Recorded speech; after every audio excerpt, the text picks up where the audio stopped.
இது மகிமை நேரம். அன்பார்ந்த மகிமை டிவி நேயர்களே, இந்த மகிமை நேரம் நிகழ்ச்சியின் வழியாய் மீண்டுமாக உங்களுடைய இல்லங்களில் வந்து உங்களை சந்திப்பதில் மிக்க மகிழ்ச்சி அடைகிறேன். கர்த்தர் கொடுத்ததான இந்த நல்ல வாய்ப்புக்காக தேவாதி தேவனை நான் ஸ்தோத்திரிக்கிறேன். ஆண்டவருடைய நாமத்தை நான் மகிமைப்படுத்துகிறேன். இந்த வாரத்தில் கர்த்தர் வேதத்தின் அடிப்படையிலே நாம் யார் என்பதை குறித்து நாம் தியானித்து கொண்டு வருகிறோம். கர்த்தர் நம்மோடு கூட பேசி கொண்டு வருகிறார். இன்றைக்கும் கூட நாம் பார்க்கிறதான ஒரு காரியம், வேதத்தின் அடிப்படையில் நாம் யார் தெரியுமா? நாம் ஒரு சின்ன கோழி குஞ்சாக நாம் இருக்கிறோம். ஆண்டவருடைய செட்டுகளின் நிலையில் இருக்கிறதான ஒரு கோழி குஞ்சு. நேற்றைய தினத்தில் ஆடுகள் என்று சொல்லி பார்த்தோம். இன்னைக்கு குட்டி கோழி குஞ்சாக அதெல்லாம் அதை நினைக்கும் போதே நம்முடைய இருதயத்தில் ஒரு சந்தோஷம். ஏனென்று சொன்னால் அது அழகாக இருக்கும், நம்முடைய கை கடக்கமாக இருக்கும், நம்ம அதை வச்சு விளையாடுவோம், எல்லாம் செய்வோம். இன்னைக்கு அந்த சின்ன ஒரு உருவத்திலிருந்து கர்த்தர் அருமையான ஒரு பாடத்தை நமக்கு கற்றுக் கொடுக்கிறார்.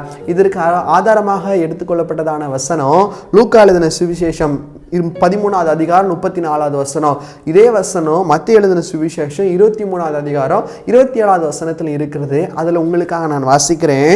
கோழி தன் குஞ்சுகளை தன் சிறகுகளின் கீழே கூட்டி சேர்த்து கொள்ளும் வண்ணமாக நான் எத்தனை தரமோ உங்கள் பிள்ளைகளை கூட்டி சேர்த்து கொள்ள மனதாயிருந்தேன், உங்களுக்கோ மனதில்லாமல் போயிற்று.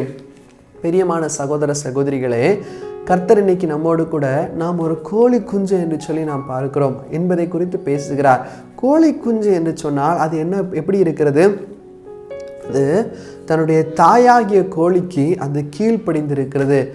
இந்த கோழி அது குஞ்சா இருக்கிறதுக்கு முன்பதாகவே ரெண்டு பகுதியில் அந்த தாய் அதை ரொம்ப பத்திரமாய் பாதுகாக்கும். எப்போ என்று சொன்னால் முட்டையிட்டு அதை பாதுகாக்கும் போது, அடை காக்கும் போது ஒரு ரொம்ப பாதுகாப்பாக இருக்கும்.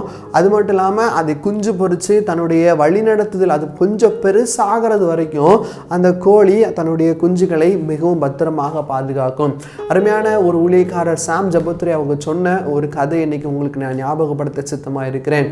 அவங்க சொன்னாங்க, அவங்களுடைய வாழ்க்கையில் அவங்களுக்கும் அவங்க சகோதரிக்கும் ஒரு பெட் அனிமல்ஸ் மாதிரி அவங்க வீட்டில் வந்து கோழிகளை வந்து அவங்க வளர்த்து கொண்டு வந்தாங்களாம். ஒரு வளர்ப்பு பிராணிகள் போல். அந்த கோழி முட்டையிட்டோடனே இந்த முட்டையை பத்திரமா எடுத்து அவங்க வைப்பாங்களாம். அவங்க முட்டையிட்டு சொல்லி அவங்க முட்டையில் அவங்க பேரை எழுதுவாங்களாம், சாம் ஜபத்துரை என்று சொல்லி. அதே போல் அவங்களுடைய அக்காவுடைய முட்டையில் அவங்க அக்கா பேர் எழுதுவாங்களாம். அப்புறம் அந்த முட்டையை இது என்னுடைய முட்டை என்று சொல்லி சென்டரில் கரெக்டாக அதை அடகாக்கிறதுக்கு சென்டரில் வைப்பாங்களாம். என்னென்னு சொன்னால் அது ரொம்ப வெதுவெதுப்பாக இருக்கணும், அப்போல்லாம் குஞ்சு சீக்கிரம் பொறிக்கும் என்று சொல்லி வெதுவெதுப்பாக வைப்பாங்க. அவங்க அக்காவுடைய முட்டையை எடுத்து தள்ளி வச்சுருவாங்களாம். அப்போ அந்த கோழி என்ன செய்யும்? தள்ளி வச்ச முட்டையும் தன்னுடைய அழகால குத்தி எடுத்து தனக்குள்ளாக வைத்து கொள்ளும். அப்போ அந்த முட்டை பொறிச்ச உடனே அதுலேருந்து அழகான ஒரு குஞ்சு வெளிப்படும். இன்னைக்கு இதுலேருந்து ஒரு ஆழமான சத்தியத்தை கர்த்தர் கொடுக்கிறார். இதுதான் அவங்க சொன்ன கதை. இதுலேருந்து ஒரு சத்தியத்தை நாம் என்ன புரிந்து கொள்கிறோம் என்று சொன்னால், நம்ம இந்த உலகத்தில் உருவாவதற்கு முன்பதாகவே, தாயின் கருவிலே உருவாகும் முன்னே நான் உன்னை தெரிந்து கொண்டேன் ஆண்டவர் சொல்கிறாரு. உன் மேலே என் பேரை நான் எழுதுகிறேன், நீ என்னுடைய பிள்ளை என்று சொல்லி, நீ எனக்குரியவள் என்று சொல்லி எப்படி அந்த சாம் ஜபத்ரி ஊழியக்காரர் தன்னுடைய முட்டையின் மேலே தன்னுடைய பெயரை எழுதுகிறாரோ, அதே போல் ஆண்டவர் நம்மேல் நம்மை நினைவு கூர்ந்து நீ எனக்குரியவள் என்று சொல்லி என் பேரை உன் மேலே நான் எழுதுறேன், உன்னை நான் உள்ளங்கையில் வரைஞ்சிருக்கிறேன் ஆண்டவர் சொல்கிறாரு. நீ உருவாகும் முன்னே நான் கண்டு கொண்டேன். அது மட்டுமா, நீ என்னை விட்டு தூரமாக போனாலும் கூட எப்படி அந்த கோழி தன்னுடைய அழகை வைத்து அந்த முட்டையை கிட்ட சேர்க்குதோ, அதே போல் நாம் கூட தூரமாக போனால் கூட கர்த்தர் நம்முடைய செட்டைகளின்குள்ளாக என்னென்று சொன்னால், உன்னை வைத்து நான் பெரிய காரியத்தை செய்ய போகிறேன், எனவே நீ வெளியே போகக்கூடாதுன்னு சொல்லி தன்னுடைய செட்டைகளின் கீழாக வெதுவெதுப்பான ஒரு சூழ்நிலையில் கர்த்தர் வைத்திருக்கிறார். அப்போ இது அந்த குஞ்சு பொறிக்கிறதுக்கு முன்னாடி. அந்த குஞ்சு பொறிச்சதுக்கப்புறம் எப்போ அந்த சட்டைகளின் கீழாக அது வரும் அப்படின்னா, ஒரு பாதுகாப்பு வருது. ஒரு பாதுகாப்புக்காக அந்த சட்டைகளின் கீழாக வருது. அந்த கோழி தன் குஞ்சுகளை நடத்தி கொண்டு போகுது. அழகாக போகும். முதலாவது குஞ்சுகள்லாம் போகும், அப்புறம் கோழிகள்லாம் போகும், எல்லாம் ஒரு லைனாக போகும். சில நேரம் அம்மா முன்னாடி போவாங்க. இப்படிப்பட்ட காரியங்கள் நடக்கும். திடீர்னு ஒரு பாதுகாப்பு ஒரு காரியம், ஏதாவது ஒரு ஆபத்து வருது அப்படின்னா இந்த கோழி என்ன செய்யும்? அழகாக தன்னுடைய செட்டையை அப்படி விரிச்சு நிற்கும். விரிச்சு நின்னோடனே இந்த குஞ்சுகள்லாம் உள்ளே வந்து இந்த செட்டையை அந்த கோழி மூடிடும்.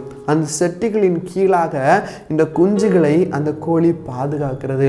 இன்னைக்கு நம்முடைய வாழ்க்கையிலும் கூட பிரியமானவர்களே, நமக்கு ஏதாவது பாதுகாப்பு வரும் அப்படின்னா, ஏதாவது ஆபத்து வருது அப்படின்னா, அந்த ஆபத்திலிருந்து நம்மை பாதுகாப்பதற்கு கர்த்தருடைய செட்டை நமக்கு அடைக்கலமா இருக்குது. எப்போ அவருடைய குஞ்சா நாம் இருக்கும்போது, இந்த கோழி அதனுடைய சொந்த குஞ்சுகளை பாதுகாப்பது போல அவருடைய பிள்ளைகளாய் நம்மை முன்குறித்திருக்கிறார். அவருடைய பிள்ளைகளாய் நாம் இருக்கும்போது ஆண்டவர் நம்மை பாதுகாக்கிறார். ஆனால் நம்ம வாசித்த இந்த வசனம் சொல்லுகிறது, கோழி தன் குஞ்சுகளை காப்பது போல நான் உங்களை காக்க நினைச்சேன், ஆனால் உங்களுக்கோ மனதில்லாமல் போயிட்டு. இன்னைக்கு நம்முடைய மனசு எப்படி இருக்குது? ஆண்டவர் உங்களுடைய செட்டைகளின் நிழலில் நான் என்னை வைக்கிறதுக்கு ஒப்பு கொடுக்கிறேன் அப்படின்னு சொல்கிறோமா? இல்லை ஆண்டவரே நான் வளர்ந்துட்டேன் என்று சொல்லி நான் எதிர்த்து பேசுகிறவனாக இருக்கிறோமா? ஆண்டவருடைய செட்டைகளின்குள்ளாக நாம் இருக்கிறவர்களாய் நாம் இருக்கிறோமா என்பதை சற்று நம்முடைய சிந்தித்து பார்ப்போம். நம்முடைய மனதை சற்று ஆராய்ந்து அறிந்து பார்ப்போம். வசனம் நம்ம எல்லாருக்கும் இப்போ இருக்கிற சூழ்நிலை நல்லா தெரியும். எங்கே பார்த்தாலும் அழுகுரல் கேட்கிறது, எங்கே பார்த்தாலும் மரண ஓலங்கள் கேட்கிறது, அநேக சடலங்களாய் காணப்படுகிறது. எங்கே போகிறது, எப்படி வர்றது, வெளியே போகிறதா போக முடியாதா என்று சொல்லி நாம் தெரியாத ஒரு சூழ்நிலை, முழு அடைப்பாக இருக்கிறது எல்லா இடங்களிலும். ஆனால் இந்த கொரோனாவின் கொள்ளை காலத்திலும் கூட கர்த்தர் நமக்கு அழகான ஒரு வசனத்தை கொடுத்திருக்கிறார். எல்லாருக்கும் தெரிந்த ஒரு வசனம், சங்கீதம் 91 வசனம்.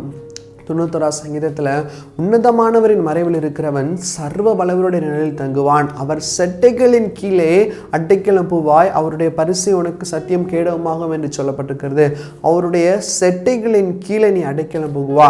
இன்னைக்கு நமக்கு ஆண்டவரை பற்றி அறிந்திருக்கிற நாம், ஆண்டவரை சேவிக்கிற நாம், ஆண்டவருடைய பிள்ளைகளாக இருக்கிற நமக்கு எந்த பயமும் வேண்டாம். ஏன் அப்படின்னா, இந்த கோழி குஞ்சு போல நானும் எப்படி இருக்கிறேன், ஆண்டவருடைய செட்டைகளின்குள்ள, ஆண்டவருடைய செட்டைக்குள்ளா நான் அடைக்கலமா இருக்கிறேன். எனக்கு எந்த பயமும் இல்லை. தைரியமாக விசுவாசமாக நான் சொல்லலாம், ஆண்டவரே நான் உடைய சிட்டைக்குள்ளாக இருக்கிறேன், எனக்கு என்ன இல்லை, பயம் ஒன்றும் இல்லை.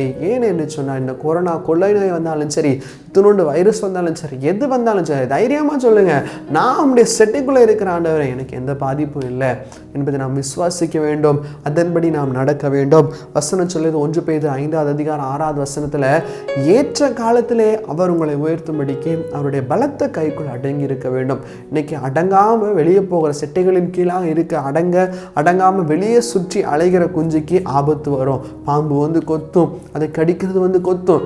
ஆனால் செட்டைகளின் கூழாக நம்ம எடுக்கும்போது பிசாசு நம்ம வஞ்சிக்க முடியாது. இதற்கு நம்முடைய வாழ்க்கையில் நம்ம இடம் கொடுக்கக்கூடாது. எனவே இன்றைக்கி ஒரு அழகான சின்ன கோழி குஞ்சுடைய வாழ்க்கையிலிருந்து கர்த்தர் அநேக காரியங்களை நமக்கு கற்றுக் கொடுத்திருக்கிறார். இதை நம்ம மனதில் வைப்போம். எப்போ அவர் செட்டுகளின் கூழாக இருக்கணும், அவருடைய சத்தத்தை நம்ம கேட்கணும். கோழி கூனோன்னு அதனுடைய குஞ்சுகள் எல்லாம் வந்து அவருடைய செட்டைகளின் கீழாக இருக்கும். அதே போல் நம்முடைய வாழ்க்கையிலும் ஆண்டவரோட நம்ம செட்டையின் நிலையில் என்னை மறைத்து பாதுகாக்க என்று சொல்லி ஆண்டவரிடத்தில் நாமே அர்ப்பணிப்போம். நாம் செபிப்போம். எங்களை நேசிக்கிறதான எங்கள் இரக்கம் நிறைந்த பரலோக பிதாவே, அப்பா நம்முடைய நோக்கி பார்க்கும்படியாக நீர் எங்களுக்கு கொடுத்த கிருபைக்காக நன்றி இயேசு சுவாமி. இந்த நாளிலும் கூட நாங்கள் உங்களுடைய சமூகத்தில் ஒரு குஞ்சுகளாய் இருக்கிறோம் என்பதை யோசித்து பார்க்கிறோம். கோழி தன் குஞ்சுகளை காப்பது போல நீர் எங்களை பாதுகாக்கிறீர். ஆண்டவரே, எங்களை சுற்றிலும் எவ்வளவோ கோரமான சூழ்நிலைகள் இருந்தாலும் ஆண்டவர் எல்லா சூழ்நிலைகளிலும் நீர் எங்களை பாதுகாக்கிறீர் என்பதை நாங்கள் விசுவாசிக்கிறோம். அப்பா, உண்மை நாங்கள் துதிக்கிறோம் சுவாமி, உண்மை நாங்கள் மகிமைப்படுத்துகிறோம். அப்பா ஸ்தோத்திரம். உங்களுடைய சட்டைகளின் நிலையில நாங்கள் எப்போதும் எங்களை மூடி இருக்க நீர் எங்களுக்கு கிருபை செய்யுங்க. உங்களுடைய சட்டையை விட்டு நாங்கள் தூரமாய் போகாதபடிக்கு நீர் காத்துக்கொள்ளுங்கப்பா. உமக்கே துதிகன மகிமை ஏறெடுக்கிறோம் சுவாமி. நீரே பொறுப்படுங்கப்பா, வழி நடத்துங்க. இதை கேட்டுக்கொண்டிருக்க ஒவ்வொருவருக்கும் ஒரு தாழ்மையின் சிந்தை ஆண்டவரை, இன்னைக்கு ஒருவேளை யாராவது சட்டையை விட்டு தூரமாக இருப்பார்களானால் அவர்களை நீர் கூட்டி சேருங்கப்பா. உங்களுடைய சட்டையான அண்டையில வந்து அடைக்கலம்புக அவருக்கு நீர் கிருபை செய்யுங்க. இயேசுவின் மூலம் ஜெபிக்கிறோம் எங்கள் ஜெபங்களும் நல்ல பிதாவே. ஆமென், ஆமென்.